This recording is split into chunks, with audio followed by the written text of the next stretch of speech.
sa pipit sa sanga ng isang kahoy, at nahagip ng bato ang pakpak ng munting ibon.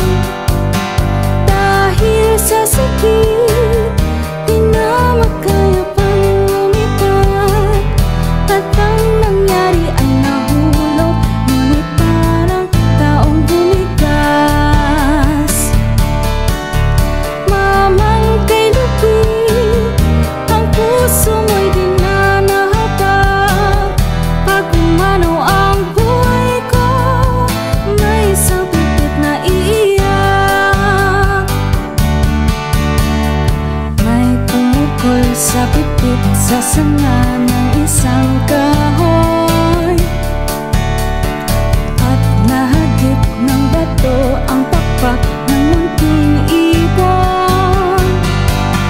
Dahil sa sakit, di na makaya pang lumipad, at ang nangyari ay nahulog, ngunit parang taong bumigas.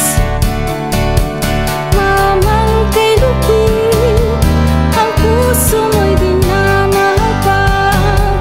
Pag umanaw ang buhay ko, may isang pipit na iiyak.